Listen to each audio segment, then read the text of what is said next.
ఇదే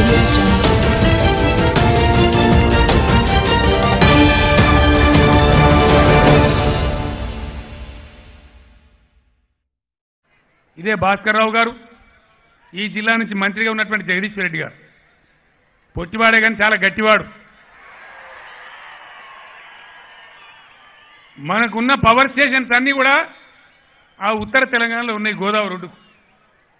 మరి మనకి ఇక్కడ రావాలా మహబూబ్ నగర, నల్లగొండన, రంగారెడ్డి, హైదరాబాద్ దక్షిణం వైపు పవర్ స్టేషన్ రావాలా లేకపోతే ఇబ్బందులు వస్తాయని చెప్పి వెతికే టైంలో ఆయన పట్టుబట్టి నాతో కొట్లాడి అన్నా నేను నల్లగొండలో జాగిప్పిస్తా, దయచేసి నల్లగొండలు రావాలని చెప్పి దేశంలోనే రెండవదో మూడవదో అల్ట్రా మెగా పవర్ ప్లాంట్ 29,000 కోట్ల ఖర్చుతోని 4,000 మెగావాట్ల పవర్ ప్లాంట్ మన దామరచర్ల దగ్గర తెచ్చినాడు.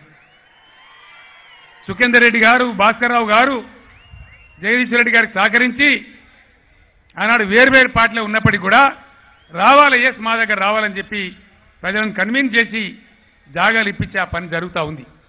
రాబోయే 2-3 ఏళ్లలో అద్భుతం జరగబోతా ఉంది. నల్లగొండ జిల్లాలో అక్కడ 4,000 యూఎంపీపీ స్టార్ట్ అయితే ఇంకో 2.5 మెగావాట్లకు కూడా ప్రొవిజన్ పెట్టుకున్నాం.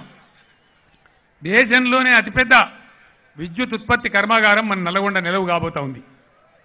అద్భుతం జరగబోతా ఉంది.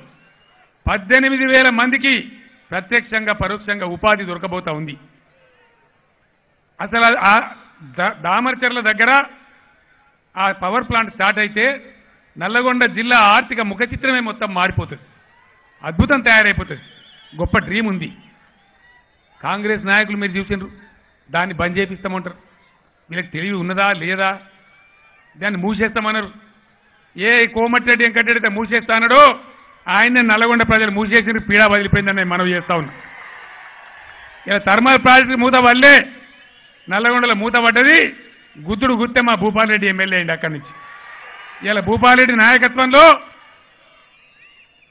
మా మిర్యాలగూడ ఎమ్మెల్యే భాస్కరరావు గారి నాయకత్వంలో రేపు గెలవబోయే మీ వేమిరెడ్డి ఎంపీ గారి నాయకత్వంలో ఆ దామరచర్ల ప్రాజెక్టు రూపుదిద్దుకుంటుంది. 3 ఏళ్ల నాటికి నేనే వచ్చి దాన్ని ఇనాగరేషన్ చేస్తానని మనం చేస్తా ఉన్నాం. ఈ విధంగా మేము ప్రయత్నం చేస్తా ఉన్నాం. అడ్డగోలు మాట్లాడడం, పిచ్చి పిచ్చి మాట్లాడడం,